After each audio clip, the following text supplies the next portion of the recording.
Last episode, pinadyak ko nga ang kahabaan ng Aguinaldo Highway at sinubukan ko rin na i-brake ang PR ko papuntang rotonda. And guess what? Fail! Well, ganun talaga para sa isang tao na walang ensayo. Pero this time, halina't samahan nyo akong lusungin ng Ligaya Drive o ang Sungay Road. Sigurado, mag-e-enjoy kayo sa mga tanawin dito. Let's go!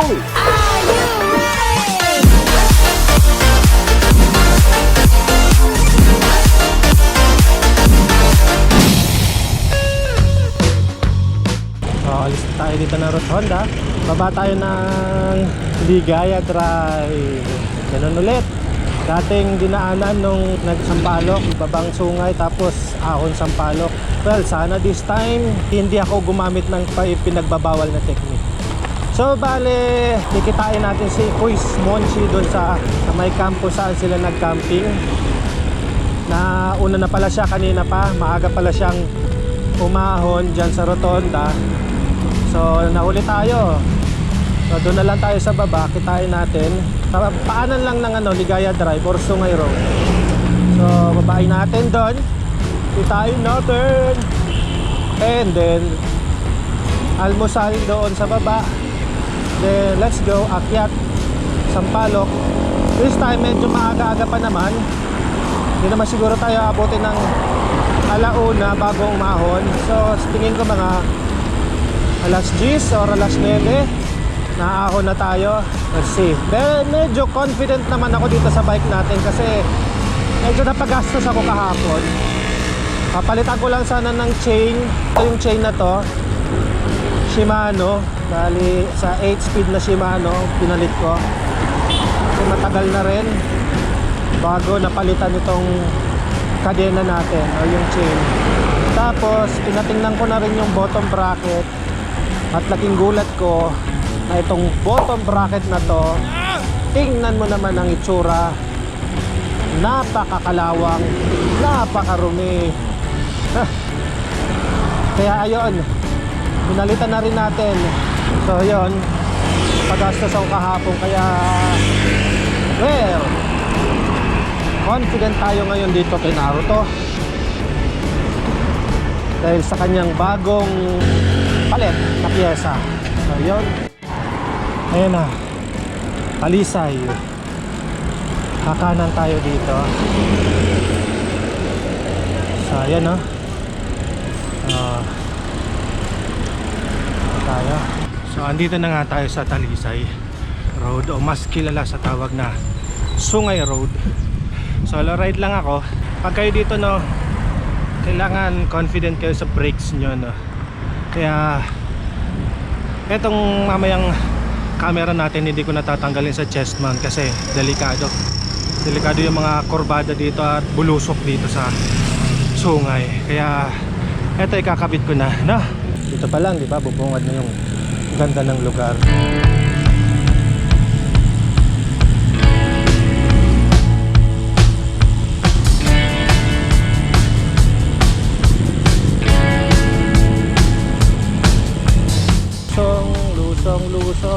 Lusong. Hindi ko binibitawan yung kamay ko sa lever ng brake. Tulad niya no. Delicate.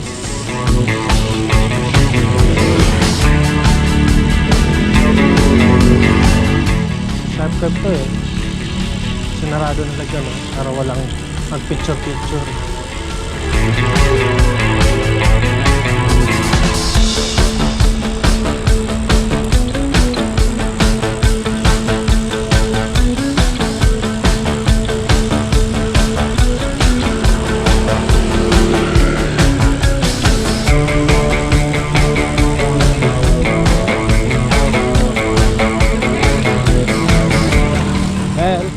Overshoot, kaya malayo pa lang.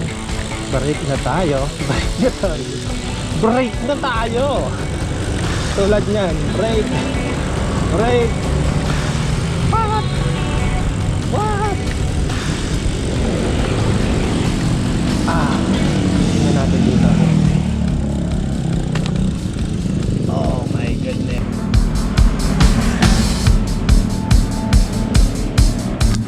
Bungad pa lang, makikita na natin yung Taal Lake.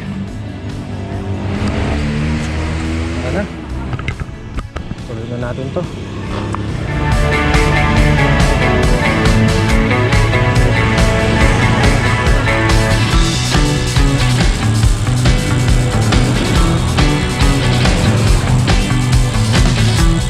Pagdating dito, ayan.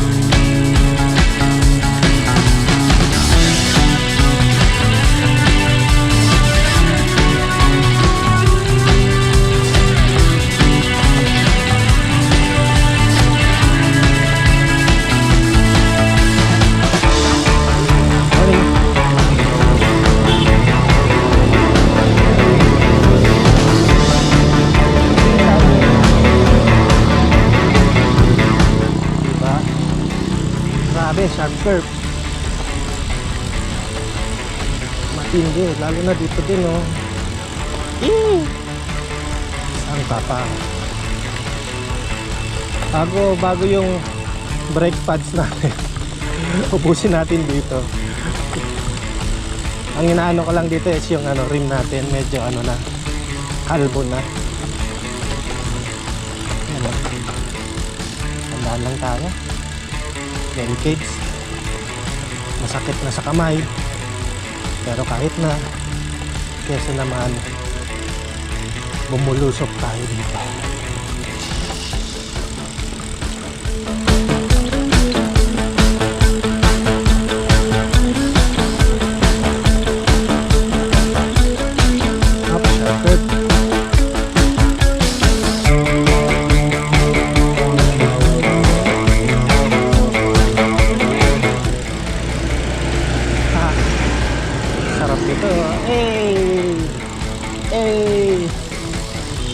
Damn, bulusok na bulusok. Tama talaga dito MTB eh. Delikado.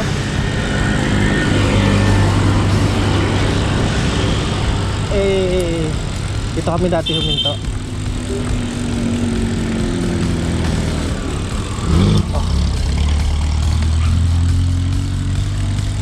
Ubos ang brake pad.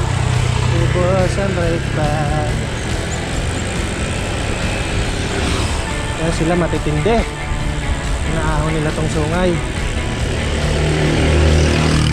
Tayo naman doon muna sa Sampaloc. May konting ahon, ito na yun. Oh.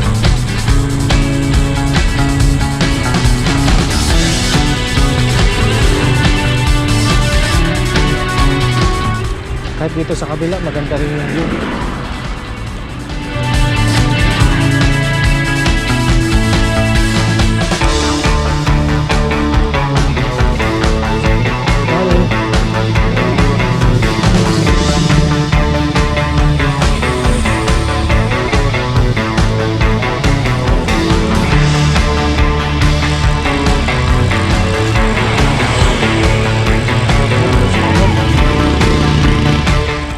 Lusong ulit.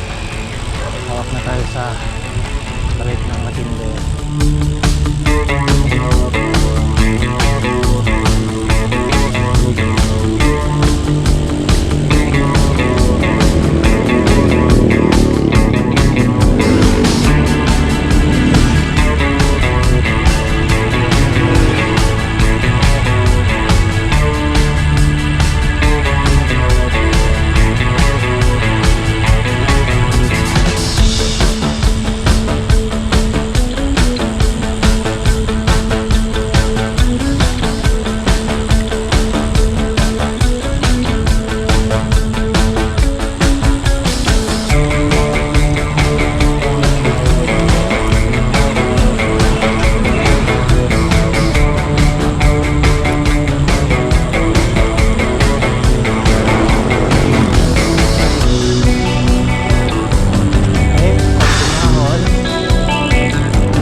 Medyo nabibingi ako.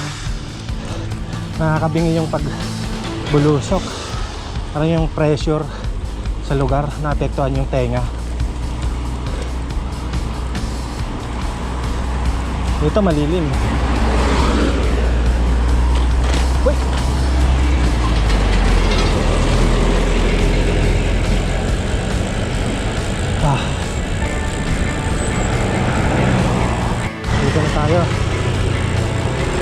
na di Taal.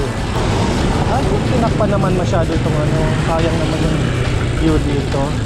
Kaya pala wala nang humihinto. Tinakpan na nila. Yan ng Leona di Taal, isang private property. So dito tayo, Bulusok. Bulusok again.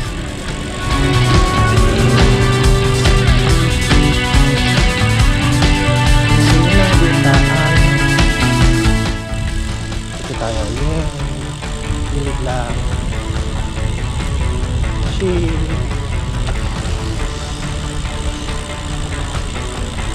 Snake pot. Ito, hindi oh. Oh my goodness, hindi ko na nakikita yung harap ko. Yun ang problema ko eh, kasi di ba may diferensya ako sa spine.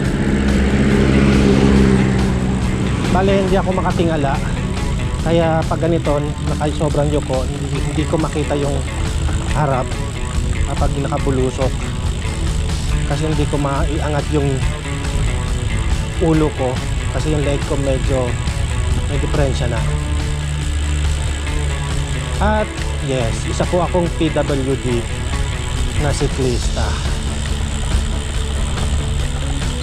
pero hindi hadlang yung pagbabike sa atin kahit may diferensya tayo sa katawan. Marami nga dyan mas malala pa, di ba? At eto pala tayo, ito yung tinatawag na Sungay Backdoor. Ito yun, Sungay Backdoor. So dami rin dyan dumadaan. Dito tayo. Alright.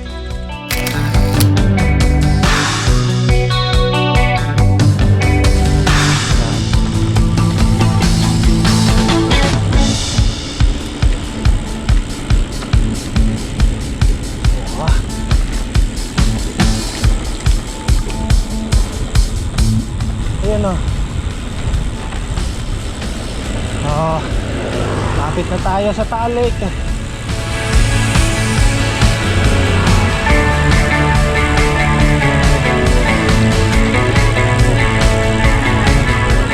Wala tayong ganun ka gandang break, kaya hindi natin pwedeng paspasan.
Ayan, ito na.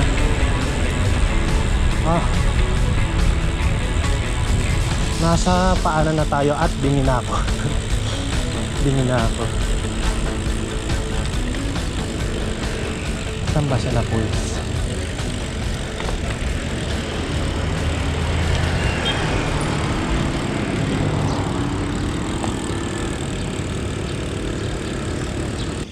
Pagkababa ko nga dito sa Sungay Road, may message ko na agad si Kuis Monchi at dumiretso na ako sa Joaquim Camp Resort kung saan sila nagka-camping.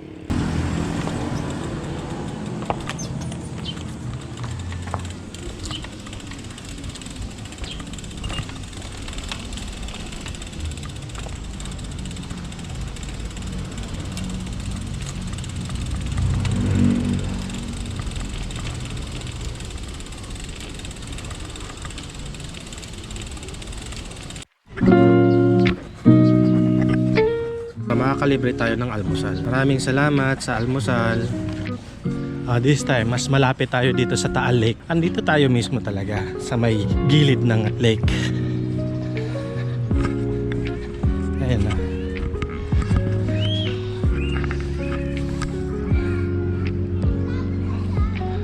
Ay, meron pala doon resort din, oh. Ayun, nandun, oh. At meron dito ang siguro ng jet ski platform. Kasi dito sa kabila medyo rin yata resort. Ayun, resort nga. Ito na yung lake. Taal Lake.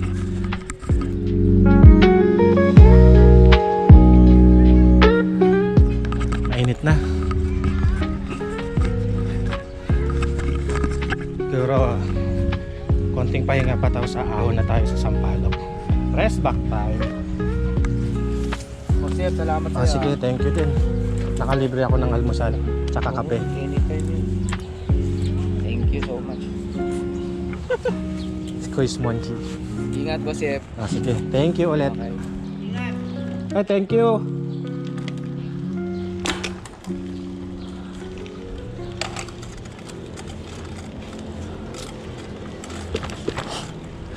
Ayan na nga. Nag-almusal tayo at nakapagkape. Kita kami ni Kuis Monchi. Ayun, ahon agad.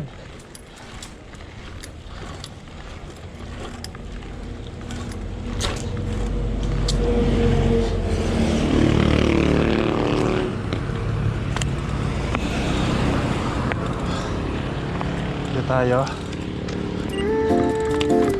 Kaya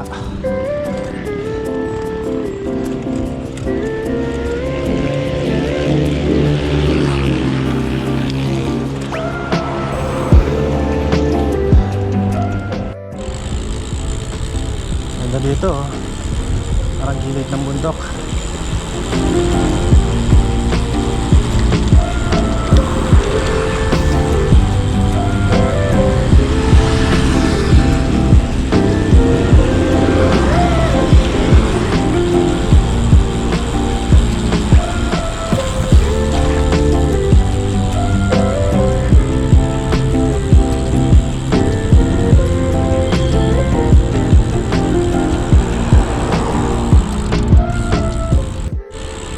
Barangay Lanes na tayo. Sa barangay na walang kalat. Barangay Lanes.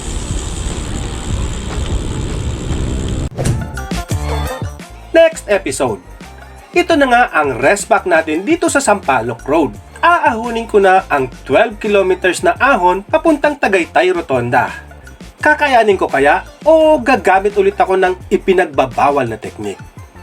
Abangan! Kumusta si Krista? Please subscribe to your Breeze channel! Okay na! Kumusta si Krista? Please subscribe to your Breeze channel.